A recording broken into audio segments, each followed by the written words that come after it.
Selamat siang, pemirsa Batam TV. Berjumpa kembali dengan kami tentunya dalam program Dialog Khusus Batam TV. Dan hari ini kita mengundang Ketua dan Sekretaris Dewan Pimpinan Daerah Partai Amanat Nasional Kota Batam atau DPD PAN periode 2020-2025. Dalam tema kita pada siang hari ini adalah dinamika politik Partai Amanat Nasional. Ya, bersama kita telah hadir tentunya Bapak Safari Ramadan, Ketua DPD dan PAN Kota Batam, dan Bapak Bianto, Sekretaris DPD PAN. Sejak tanggal 25 Juni 2021 lalu, SK Kepengurusan DPD PAN Kota Batam ditandatangani Ketua Umum DPP PAN di Jakarta. Bagaimana rencana DPD PAN di bawah pimpinan Pak Safari Ramadan dalam periode kedua ini? Langsung saja kita menyapa beliau. Selamat siang, Bapak Safari. Siang. Sehat kabarnya Pak ya. Dan juga selamat siang juga untuk Bapak Bianto. Ya, siang. Sehat ya Pak ya. Alhamdulillah sehat. Baik, tema kita siang hari ini adalah dinamika politik Partai Amanat Nasional Bapak-bapak. Kita ke Bapak Safari dulu boleh ya Pak ya? Siap. Baik, Bapak Safari, bagaimana soliditas Partai PAN saat ini di daerah Batam Pak dan Kepri tentunya? Oh ya. Pertama, Assalamualaikum warahmatullahi wabarakatuh. Terima kasih kita diundang ya Pak Sekretaris di Batam TV dari DPD PAN Kota Batam. Pertanyaan tadi, alhamdulillah kami Partai Amanat Nasional DPD PAN Kota Batam khususnya di Provinsi Kepulauan Riau ini kami sangat solid. Apalagi pasca SK-nya sudah diterbitkan dan kami telah menerima SK itu. Saya sebagai ketua, Pak Bianto sebagai sekretaris, Pak Heri Langga sebagai bendahara, dan kita telah menyusun struktur DPD PAN Kota Batam. Bahkan kemarin kita juga sudah melaksanakan silaturahmi seluruh kepengurusan. Insya Allah ini PAN lebih solid daripada kepengurusan yang lalu. Baik. Ini tanda-tanda matahari mulai nampak bersinar untuk kemenangan PAN di 2024 di Kota Batam. Insya Allah. Baik. Nah, selalu ada hal menarik nih Pak dari Partai PAN yang lahir setelah reformasi ini. Nah, mungkin kita bisa flashback sebentar nih Pak. Ya. Apakah pelaksanaan musda kemarin nih Pak secara virtual itu menjadi modal baru dari PAN Pak? Kemudian keputusan surat kepengurusan untuk DPD tingkat kota ini diterbitkan oleh Dewan Pimpinan Pusat. Itu bagaimana Pak? Ya, kalau kemarin kita musda di PIH itu sebenarnya sama dengan periode sebelumnya. Ya. Pasca Kongres PAN di Bali juga mengamanat kepada hasil kongres itu bahwa musda itu dilakukan secara musyawarah mufakat. Baik. Jadi PAN bukan saat ini saja melaksanakan musyawarah daerah itu secara mufakat, tapi sudah di periode sebelumnya pasca Kongres Bali. Baik. Ditambah lagi pasca Kongres di Kendari. Jadi kemarin waktu di PIH juga dilaksanakan musyawarah daerah, tapi secara virtual itu karena pandemi. Baik. Karena PAN ini adalah salah satu partai yang sangat mendukung program pemerintah dalam rangka penanganan COVID-19. Betul. Maka Ketua Umum kami, Pak Zulkifli Hasan, melaksanakan kegiatan partai lebih banyak kepada kegiatan virtual untuk melaksanakan kebijakan-kebijakan partai termasuk masalah musda DPD PAN Kota Batam. Kemarin itu serentak loh Mas. Serentak seprovinsi Kepulauan Riau dan PAN tidak memakai sistem voting. Karena sistem voting ini tentu mudaratnya lebih banyak ketimbang pada manfaatnya. Jadi sistem PAN itu adalah musyawarah mufakat, dilakukan musda, tidak pakai voting, hanya musyawarah, ada formatur dibentuk, formatur itu bermusyawarah, maka ditentukanlah ketua formatur dan sekaligus sebagai ketua DPD dan baru di-SK-kan oleh DPP. Baik. Kalau periode sebelumnya memang SK-nya dari DPW, tapi di periode ini langsung SK-nya diturunkan oleh ketua umum DPP. Baik. Nah, kemarin nih Pak, sempat beredar nih kabar SK DPD Kota Batam sempat tersendat katanya seperti itu. Nah, karena salah satunya adalah salah satu toko PAN di Batam ini kurang nyaman dengan Pak Safari itu. Bagaimana Pak sebenarnya Pak? Boleh dijelaskan Pak? Ya, saya ini politisi surau. Kita yang besarkan di surau. Jadi kalau masalah nyaman yang tak ada, semua kita nyaman aja. Baik. Tapi kalau informasi tadi itu adalah informasi yang perlu kami luruskan, itu adalah informasi yang keliru.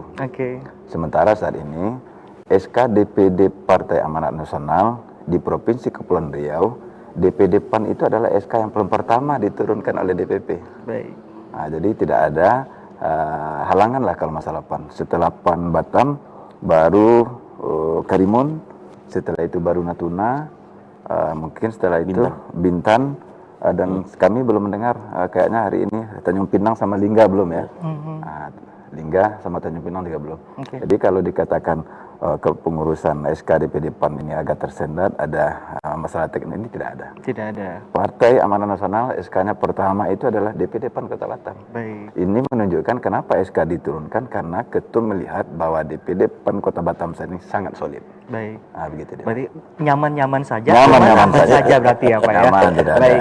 Pak Safari, kita ke Bapak Bianto boleh ya Pak ya? Silakan. Baik Pak Bianto, saat ini kan di PAN tampaknya memberi warna baru nih Pak. Nah, lebih terbuka dan agresif sepertinya seperti itu ya. Kemudian rencana Bapak ini untuk DPD PAN seperti apa Pak? Batam.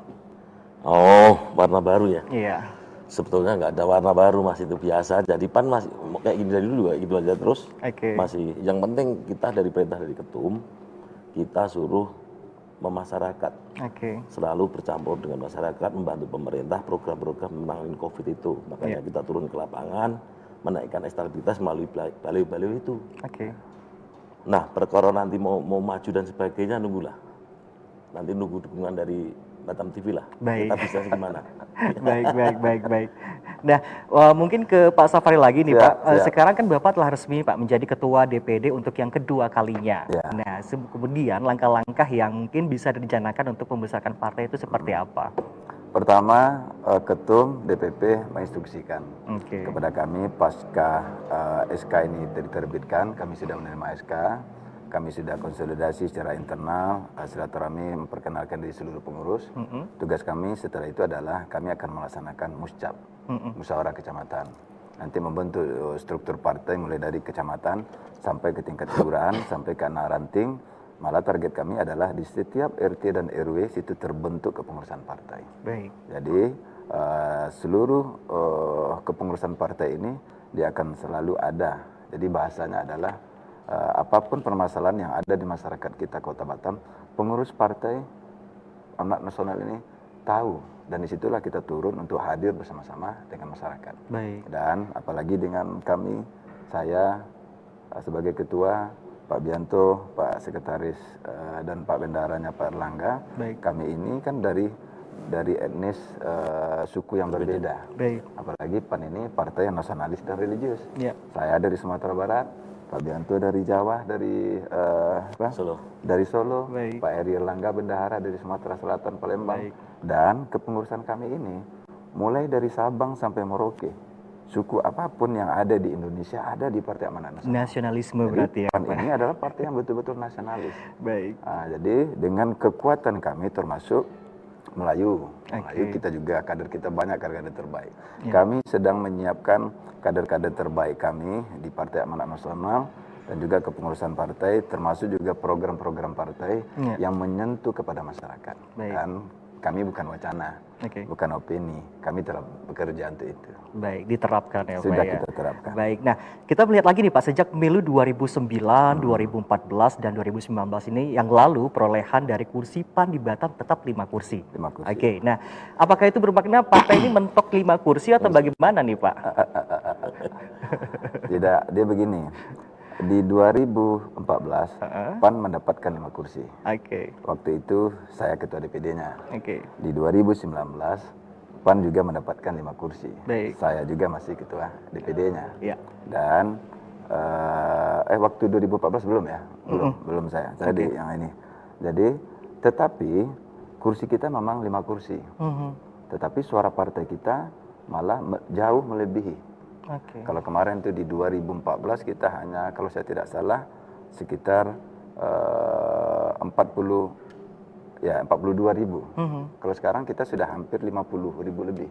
Jadi lebih sekitar berapa ribuan naiknya suara kita. Karena ini berpengaruh tentang masalah pilihan presiden kemarin kan. Kalau kita Partai Amanat Nasional itu adalah memilih pasangan Pak Prabowo sama Pak Sandi kemarin. Sementara di Batam ini yang menang adalah Pak Jokowi dan Pak Ma'ruf. Tetapi Partai Amanat Nasional secara internal kita telah bekerja dan suara partai kita meningkat. Memang kursi kita satu lepas di daerah Segulung. Padahal di situ ada incumbent kita kan. Tapi ini akan kita ambil kembali ya Pak Sekretaris. Di 2024 ini kami akan pastikan insya Allah dukungan termasuk Batam TV ini Insya Allah 6 atau 7 kursi kita akan dapatkan. Mudah-mudahan target kita adalah pimpinan DPRD akan kita raih. Baik, berarti masih bisa tumbuh ya Pak? Masih bisa tumbuh. Masih bisa tumbuh ya. Matahari mulai nampak. Oke. Sudah mulai terang mungkin. Iya. Baik, nah kita ke Bapak Bianto lagi nih Pak ya. Setidaknya nih Pak, dalam 2 periode pilkada, kemudian pilwako maupun pilgub nih, Partai PAN nih hanya mengusung calon dari partai lain. Nah, atau tidak memajukan pasangan calon sendiri nih Kak. Apakah partai tidak memiliki calon yang mumpuni atau menjadi pimpinan daerah Pak? Itu bagaimana? Iya. Menarik sekali. Jadi gini Mas Putra ya, memang begitu saya masuk di PAN, pengennya saya ada dari calon PAN yang ikut kompetisi. Tapi tentunya nanti kita tengoklah nanti. Instruksi dari ketum udah harus itu sebetulnya itu harus ada yang ikut. Tapi kan kita juga nggak boleh gegabah lah dalam ini kan masih politik masih ya masih 2 tahunan lagi lah. Kita tunggu stabilitas nanti politik partai gimana. Kalau memang nanti bisa maju ya, insya Allah kita siapa kalau diperintahkan tuh dari DPP. Saya mohon bantuannya dari Batam TV nanti. Stabilitasnya nanti tolong dibantu itu. Coba sampai di mana nanti gitu aja. Baik. Ketua boleh siap juga kok maju kok. Baik. Banyak kader kita ya. Kader kita sangat banyak. Iya. Jadi kader-kader depan sebetulnya masih bisa. Baik. Gitu. Baik Pak Bianto, satu pertanyaan lagi sebelum kita ke pariwara Pak. Baleho Bapak sudah banyak dan intensif ya Pak ya. Apakah ini sudah ada lampu hijau Pak Ketua untuk siap-siap maju jadi wali kota? Oke. Jadi gini, masalah baleho itu sebetulnya kami memang jauh-jauh hari kita memang dipasang atas instruksi dari pusat. Kita suruh bergerak terus ini Mas ini. Bahkan sebetulnya kita kantor kita udah siap nih di Imperium. Insya Allah nanti kalau dari Batam TV mau visit kita welcome. Kemarin kita mau ngundang sebetulnya juga karena pandemi ini kan kita acara kemarin partai beberapa hari yang lalu. Kita ngadain juga silaturahim dan sekalian potong tumpeng. Cuma kan posisi kayak gini nggak boleh banyak-banyak ini. Pandemi ini 30-an orang aja bolehnya. Jadi kita nggak berani terlalu banyak. Jadi masalah baliho nanti kita memang untuk memperkenalkan masyarakat Batam supaya PAN bisa di mana-mana ada. Bisa di mana-mana ya Pak? Ya. Ujung pun ada ya Pak? Iya, itu. Baik. Harapannya PAN nanti bisa dikenal lebih luas dan kalayak nanti bisa tahu lah bahwa PAN ini Partai Nusantara, partai dan partai membela rakyat. Itu. Baik. Dan itu harapannya Pak ya? Iya. Baik. Bapak Bianto, Bapak Safari, kita ke pariwara itu boleh Pak ya. Nanti kita akan melanjutkan lagi pembahasan kita mengenai nanti dinamika politik Partai Amanat Nasional tentunya. Jadi Bapak pemirsa jangan kemana-mana, tetap bersama kami di Dialog Khusus. Ya, kembali lagi bersama kami tentunya dalam program Dialog Khusus Batam TV dengan tema masih dinamika politik Partai Amanat Nasional atau PAN ya. Dan kita masih bersama Bapak Safari Ramadan juga Bapak Bianto saat ini di tengah kita. Ya, kita masuk di segmen kedua, kita akan melanjutkan lagi pembahasan kita pada siang hari ini untuk dinamika politik Partai Amanat Nasional ya. Baik, kita ke Bapak Safari lagi nih Pak. Iya, Pak Safari, kita berbicara demokratisasi nih Pak di tubuh partai politik secara umum ya Pak ya.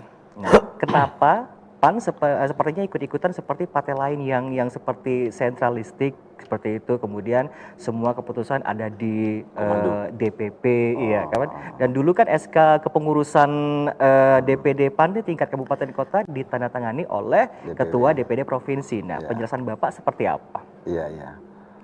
Di periode yang lalu memang itu hasil kongres di Bali.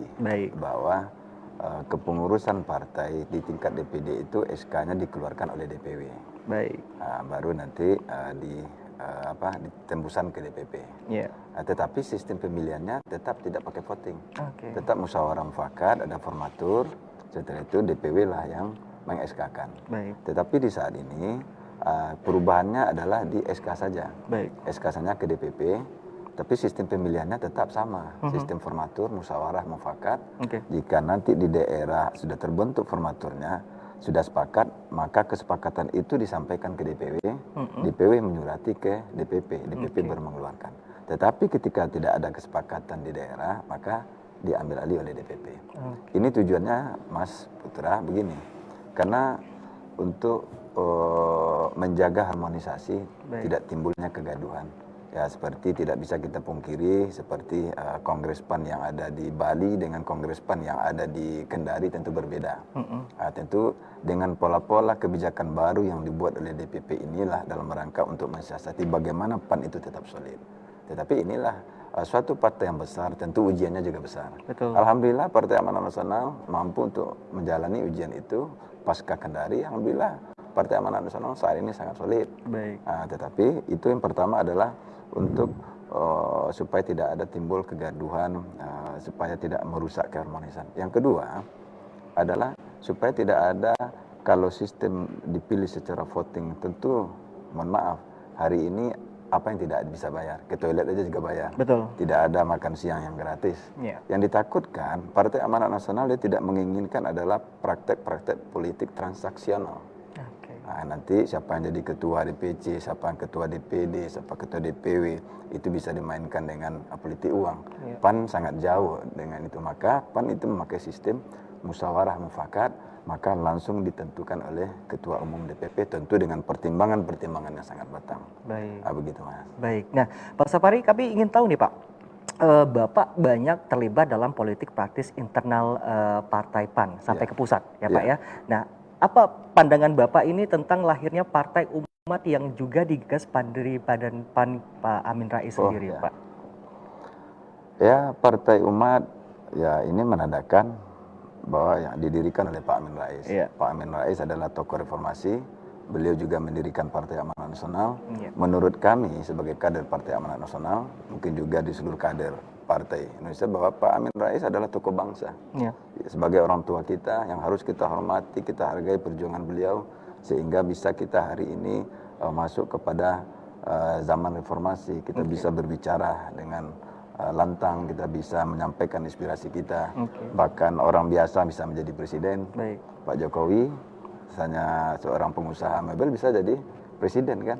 Hanya anak petani bisa jadi gubernur. Saya sebagai guru ngaji, sebagai politisi Suro ternyata bisa menjadi anggota DPRD. Ini kan hasil dari reformasi. Tentu kita juga berterima kasih ke Pak Amin Rais. Tetapi ketika pasca di Kendari timbul ada sebuah permasalahan dinamika di internal Partai Amanat Nasional. Di saat itu mungkin Pak Amin juga membuat sebuah partai baru adalah Partai Umat. Ya bagi kami ini bukan menjadi sebuah halangan. Karena semua partai yang didirikan itu pasti tujuannya adalah baik untuk membangun bangsa, untuk kesejahteraan umat. Bagi kami tidak ada masalah. Tentu kami juga mengucapkan ya selamat. Apalagi kami mendengar bahwa Partai Umat ini sudah keluar SK Menkumhamnya dari pusat. Ya mudah-mudahan Partai Umat juga istiqomah, ya sama-sama kita berjuang untuk kesejahteraan masyarakat kita. Indonesia tentunya ya. Baik, nah kalau menurut Bapak Bianto gimana nih Pak? Mengenai pertanyaan tadi. Mengenai Partai Umatnya. Sebetulnya gini Mang, kalau Partai Umat ini kita juga mengomentari sama dengan ketua tadi. Cuman kita di Kepri ini menurut kami nggak terlalu berpengaruh signifikan. Karena misinya Partai PAN itu sendiri, Partai Umat juga sendiri. Nanti ya kita tengok aja nanti 2024 ya Pak ya. Apa 5 kursi apa lebih, mudah-mudahan 7 nanti. Amin. Doain aja, insya Allah nanti lebih bagus. Matahari sudah mulai timbul cerah. Mantap. Seperti disebut Pak Safari tadi ya, matahari mulai timbul cerah ya Pak ya. Baik, nah Bapak Safari, menurut Bapak untuk trio Hatta Rajasa nih Pak, nah Zulkifli Hasan dan Sutrisno Bahir dapat mengimbangi Pak Amin Rais? Kalau mengimbangi kayak ini aja, kayak diringkan juga ya. Bentrok aja. Sebenarnya begini, ketua partai pertama itu Pak Amin. Karena beliau sebagai pendiri partai bersama dengan tokoh-tokoh reformasi. Setelah habis masa jabatan Pak Amin dilanjutkan oleh SB Sutrisno Bahir. Setelah itu dilanjutkan oleh Pak Hatta Rajasa, dilanjutkan oleh Pak Zulkifli Hasan, dan di periode yang sekarang juga masih Pak Zulkifli Hasan. Alhamdulillah para tokoh-tokoh pendiri partai masih tetap istiqomah di partai. Makanya Pak Sutrisno Bahir, Pak Hatta Rajasa, Pak Zulkifli Hasan, ya 3 tokoh besar kita ini, ya termasuk mantan menteri kita Pak Asman Abnur, kader terbaik PAN Provinsi Kepri yang sangat kita banggakan. Beliau juga ada di kepengurusan sekarang sebagai wakil ketua umum. Ini sebenarnya bukan untuk mengimbangi Pak Amin. Tujuannya adalah untuk membesarkan partai. Kalau partai ini besar, tentu kita mendapatkan kekuasaan. Politik ini kan kekuasaan. Ya. Ketika kita mendapatkan kekuasaan, tentu banyaklah masyarakat yang bisa kita bantu dengan kekuasaan itu. Baik. Jadi bukan mengimbangi Pak Amin. Bukan mengimbangi ya Pak ya. Oke, Pak Amin itu orang tua kita. Baik. Nah, lalu pandangan Bapak seperti apa nih Pak? Ya. Pandangan Bapak dan sikap partai PAN ya mengenai usulan parlemen threshold 7% ya seperti yang diusulkan Nasdem. Oh, itu di pusat kan? Kalau menurut kami itu di pusat. Kalau di daerah kami tidak ada masalah. Saat ini saja PAN 50 kursi, DPRD PAN dapatkan 5 kursi, berarti kan kita sudah dapat 10%. 10%. Kalau memang targetnya 7%, kita sudah melebihi daripada target. Baik. Tapi kalau pusat, tentu ini adalah kebijakan dari pusat. Tapi ya. kalau menurut kami, kalau itu kita kasih target di PT Parlemen Threshold-nya adalah 7%, tentu nanti akan banyak suara-suara partai yang terbuang. Apalagi partai-partai kecil kan. Sementara satu suara ini juga harus kita dengar dalam rangka pemerintah untuk harus hadir di tengah-tengah masyarakat kita. Mungkin itu pertimbangan. Baik, ya. Kemudian Pak Safari, ya. Publik nih Pak ya, dari publik atau pemirsa mungkin tahu nih Pak ya, ada konflik internal. Konflik internal di PAN. Ini agak berat nih Pak. Iya, yang cukup kuat nih Pak katanya, terutama akibat sikap politik pengurus daerah di Kepri pada Munas PAN lalu. Nah apakah saat ini sudah ada titik temu ya, untuk mengatasi persoalan internal ini? Ya, saya tidak mendengar ada konflik di internal. Begitu. Pak Sek juga saya rasa tak ada ya. Iya, tidak ada. Saya bingung juga nih, konflik yang mana pun saya nggak tahu. Kami di internal, baik DPD mau di DPW sampai ke DPP pun, kami tidak ada mendengar kalau di internal Partai Amanat Nasional di tingkat provinsi itu ada konflik. Apalagi pasca Kongres PAN di Kendari ya. Kami di PAN enjoy aja ya. Bahkan kami sekarang ini PAN lebih solid. Kekeluargaan kami lebih solid lagi.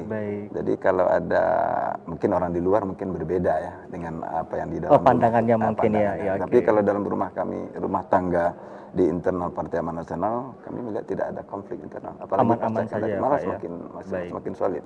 Itu yang kami tahu ya. Tapi tidak tahu lah kalau pengetahuan kami tidak ada ya, Pak Sek. Boleh nambahin sedikit? Boleh, silakan Pak. Ya, jadi gini Bang Putra. Di rumah PAN ini sekarang kita sudah sering melakukan koordinasi. Bahkan kita sudah mau melakukan muscap. Ya. Karena apa? Ini sebentar lagi mungkin 2002 ini mau sudah verifikasi partai kan. Jadi ini waktu yang sudah mepet ini kita memang internal partai semakin solid yang jelas. Makanya tadi ada kata ada kusuk-kusuk di internal tadi. Saya malah nggak dengerin. Tidak tahu sama sekali. Saya nggak tahu. Nggak tahu. Baik, nah, baik itu saja. Baik Pak, boleh kami bertanya nih Pak, kenapa DPD Provinsi Kepri SK-nya itu belum ditandatangani pusat, Pak? Oh, ini menurut kami yang baru dikeluarkan DPD itu kan Batam, Karimun, Bintan, Natuna. Yang belum itu Pinang ya. Pinang sama Lingga. Pinang Selingga. Sama Anambas. Ya, menurut kami kenapa ini belum? Karena di daerah DPD belum semua diturunkan SK. Tapi kalau SK DPD Lingga sudah keluar, habis itu DPD Tanjung Pinang sudah diturunkan oleh DPP, kami rasa baru nanti DPW. Itu sepengetahuan kami ya. Kan tidak mungkin dia kalau Pinang belum keluar, Lingga belum keluar, Pak DPW juga masa DPW lebih duluan. Mungkin itu menurut kami. Baik, Pak Bianto. Kita ke Pak Bianto lagi, satu pertanyaan lagi sebelum kita ke Pariwara dulu. Boleh. Mengenai regenerasi di PAN nih Pak, apakah PAN telah menyiapkan kader-kader terbaiknya untuk duduk di parlemen dan eksekutif tahun 2004 mendatang nanti?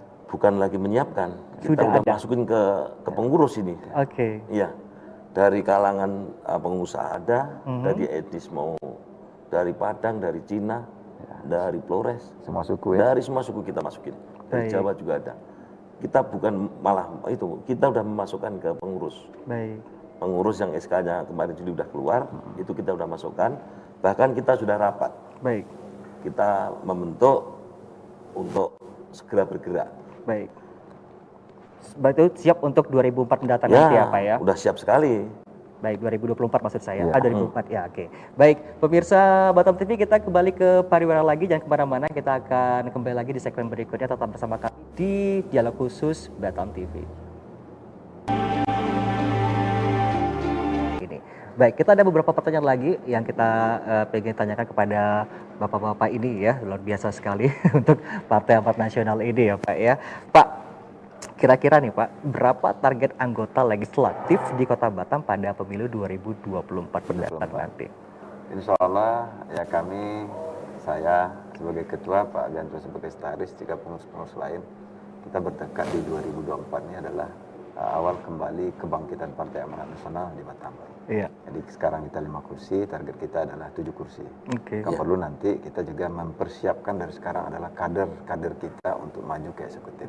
Siapapun orangnya nanti, yang penting kita siapkan dulu. Karena Partai Amanat Nasional ini pernah menjadi unsur pimpinan DPRD Kota Batam, pernah menjadi wakil wali Kota Batam, Pak Asman Abnur. Tentu harus kita ukir kembali. Apalagi basis Partai Amanat Nasional di Batam ini ya sudah sangat mengakar. Insya Allah target itu akan bisa kita capai. Amin. Ya, baik itu untuk pemilu 2024 mendatang ya Pak ya. Baik, nah untuk saat ini Pak, apa yang ingin Bapak sampaikan kepada kader dan simpatisan Partai PAN pada momen kali ini Pak? Ya, kami selalu menyampaikan di setiap kegiatan-kegiatan partai bahwa PAN ini adalah rumah besar kita. Ini adalah rumah pergerakan kita. Ini adalah rumah perjuangan kita. Dalam rangka untuk menunjukkan cita-cita masyarakat Kota Batam pada khususnya. Maka kami selalu mengajak kepada kader-kader untuk bergabung di Partai Amanat Nasional. Bagi yang belum, kami ajak baik itu tokoh perempuan, baik itu tokoh muda. Karena Partai Amanat Nasional ini adalah partai tempat kumpulan anak muda. Mulai dari pusat sampai daerah. Semua kalangan ada, mulai dari artis ada Desi Ranasari, ada Eko Patrio, ada Pasha Ungu, semua anak-anak muda berkumpul di Partai Amanat Nasional. Apalagi Batam ini juga kan banyak anak-anak muda, kaum milenial sangat banyak. Iya betul. Jadi pilihannya itu adalah memang Partai Amanat Nasional. Kami selalu mengajak anak-anak muda jika ingin berpartai politik, belajar berorganisasi, ayo Partai Amanat Nasional ini adalah jawabannya. Dan karena ini adalah rumah pergerakan kita, rumah perjuangan kita Partai Amanat Nasional. Jadi kita selalu menghimpun semua aspirasi-aspirasi masyarakat. Nanti teman-teman kita dari fraksi Partai Amanat Nasional yang 5 kursi di DPRD, alhamdulillah 5 anggota dewan kita di DPRD Batam hari ini kerja maksimal. Sudah sangat banyak yang dibantu untuk masyarakat. Ini baru 5 loh. Apalagi kalau Partai Amanat Nasional bisa mendapatkan unsur pimpinan DPRD Batam, apalagi bisa menjadi wali kota atau wakil wali kota Batam. Makanya mimpi ini kami rasa insya Allah apa yang tadi kami sampaikan, matahari sudah mulai muncul di ufuk timur. Baik. Itu terus ya Pak ya. Baik, dah Pak Safari atau mungkin ada kader lain nih Pak yang siap maju pada Pilwako Batam 2024 nanti Pak. Kabar ini bakal ramai nih Pak. Maksudnya kader lain dari partai lain? Kader lain mungkin ini Pak. Kader lain itu maksudnya di luar partai PAN. Partai PAN yang diusung PAN. Ya kalau kita PAN ini kan partai terbuka. Kalau ada di internal kita, tidak mungkin kan pada kader lain. Tapi kader PAN saat ini kita tidak kekurangan kader. Kita punya anggota DPRD provinsi 2 orang. Ada Pak Alek, ada Pak Yudi. Kita punya 5 anggota DPRD Kota Batam. Kita punya politisi surau. Kita punya pengusaha, Pak Sekretaris. Banyak kita, apalagi orang Sumatera Barat, orang Jawa, orang Palembang, orang Melayu di kepengurusan itu banyak. Jadi peluang-peluang itu telah kami coba untuk membaca di saat ini, dan nanti kita akan coba untuk menggapai di 2024 itu target kita. Tapi ya, harus dimulai dari sekarang. Kami telah memulainya itu. Apalagi itu ketua perempuan Sumatera. Kenapa itu Pak? Di PON itu kami ada puan namanya, perempuan PAN. Itu tempat kaum perempuan, anak milenial juga bisa. Habis itu ada BM PAN, Barisan Muda Partai Amanat Nasional, ada Simpati PAN. Yang tidak masuk di dalam kepengurusan DPD, ada saya partai kita. Dan di PAN ini Mas, enaknya kami tidak memandang, bukan eksklusif dia. Orang kaya aja. Tidak memandang kasta ya Pak. Semua mahasiswa sama ada, anak muda ada. Mau dia, yang penting dia punya kontribusi di Partai Amanat Nasional dalam rangka tujuannya adalah untuk membangun masyarakat Kota Batam kita, maka dia di PAN. Apapun dia. Nah, kita akan tampung di situ dan diberikan kebebasan untuk berorganisasi. Kalau mau belajar politik di Partai Amanat Nasional. Bisa belajar di situ ya Pak? Bisa belajar. Pak Putra nanti kita buatkan KTA-nya. Baik. Menarik sekali tentunya pemirsa ya. Itu penjelasan dari Bapak Safari. Baik Bapak, sebelum kita tutup untuk dialog khusus kita pada sore hari ini Pak, kita memberikan waktu untuk Bapak Bianto terlebih dahulu. Mungkin ada closing statement mengenai dinamika politik Partai Amanat Nasional kali ini Pak. Boleh silakan Pak. Iya. Saya ingin menyapa kader aja sebetulnya. Boleh silakan. Jadinya saya pengen kader sekarang ini mulai bekerja lah. Kalau pengen nanti di 2004 ikut kompetisi. Jadi jangan deket-deket nanti sudah baru bekerja. Ya. Artinya sedini mungkin tolong mulai berbaur dengan masyarakat, membantu sosialisasi di warga, tentunya warga masing-masing, dapilnya masing-masing, sehingga nanti masuk di hatinya para warga. Masyarakat. Nanti ketika nanti mau masuk eksekutif ataupun legislatif berarti enak. Jadi nggak usah jauh-jauh, nggak usah ini deket-deket nanti langsung deng gitu kan. Kalau udah jauh-jauh hari enak kita mau masuk. Nanti udah di mapping jauh-jauh hari, warga udah kenal, nanti enak lah berdiskusi. Sehingga nanti orang Jawa bilang witing tresno jalan saka kulino. Oke, artinya apa itu Pak? Ya karena sering ketemu itu nanti akhirnya jatuh cinta. Akrab gitu ya. Ya, baik. Itu saja Pak. Ya, siapa ya? Itu aja. Baik, kemudian Bapak Safari Pak, boleh silakan Pak. Closing statement kita. Yang pertama kami sampaikan pada masyarakat Batam bahwa PAN itu adalah partai nasionalis dan religius. Ya, lewat suku apapun ada di situ. Dan bagi saudara kita yang ingin bergabung bersama Partai Amanat Nasional, Partai Amanat Nasional terbuka. Sekretariatnya di Imperium. Silakan berkunjung kapan saja. Kami sangat terbuka. Dan juga kami sampaikan bahwa kita ini tidak boleh tabu dalam politik. Baik milenial, anak muda, orang tua, kita tidak boleh tabu politik. Karena apapun kebijakan di negeri kita ini ditentukan oleh kebijakan politik. Jadi kalau kita tidak ikut berpolitik, maka itu akan sangat merugikan bagi kita. Dan setelah itu, ya tentu kami meminta masukan, kritikan, dukungan kepada masyarakat Kota Batam dengan harapan bahwa semoga Partai Amanat Nasional dengan kepengurusan kami yang baru di periode 2020 sampai 2025, kami minta dukungan masyarakat Kota Batam. Mudah-mudahan PAN berada di hati masyarakat dan bisa meraih kemenangan di 2024, mendapatkan kekuasaan. Insya Allah kekuasaan itu akan kami pergunakan sebaik-baiknya untuk kemaslahatan umat. Karena kami memang kalau partai ini karena partai religius, sebagaimana kata Rasulullah, karena manusia yang baik itu adalah manusia yang bermanfaat untuk orang lain. Jadi partai ini adalah partai yang harus bermanfaat bagi masyarakat banyak. Jadi itulah tekad kami. Maka PAN itu adalah logonya matahari. Ketum kami selalu menyampaikan, kader Partai Amanat Nasional jadilah seperti matahari. Matahari yang selalu menyinari. Matahari tidak pernah ingkar janji. Itulah Partai Amanat Nasional. Matahari memang tidak pernah ingkar janji, selalu muncul. Selalu pasti muncul ya. Selalu dibutuhkan di mana-mana. Betul. Pasti ada harapan. Itu dia sekarang. Moto kita pasti ada harapan. Jadi tidak ada harapan walaupun ekonomi sekarang lagi merosot, lagi pandemi dan sebagainya. Setiap kita harus punya harapan. Bagi siapa yang punya harapan, pasti Allah Subhanahu wa taala akan selalu membimbing kita untuk mencapai harapan kita itu. Kata Pak Bianto namanya optimis ya Pak Bi? Iya. Gitu deh. Niat baik selalu akan ada baik ya Pak ya. Dan itulah harapan-harapan dari Partai Amanat Nasional, luar biasa sekali. Terima kasih Bapak untuk Bapak Safari, terima kasih kehadiran di Batam TV, juga buat Bapak Pianto untuk dialog khusus kita pada sore hari dengan tema dinamika politik Partai Amanat Nasional. Semoga kita bertemu lagi ya Pak ya di dialog khusus untuk pembahasan lainnya mungkin ya Pak ya.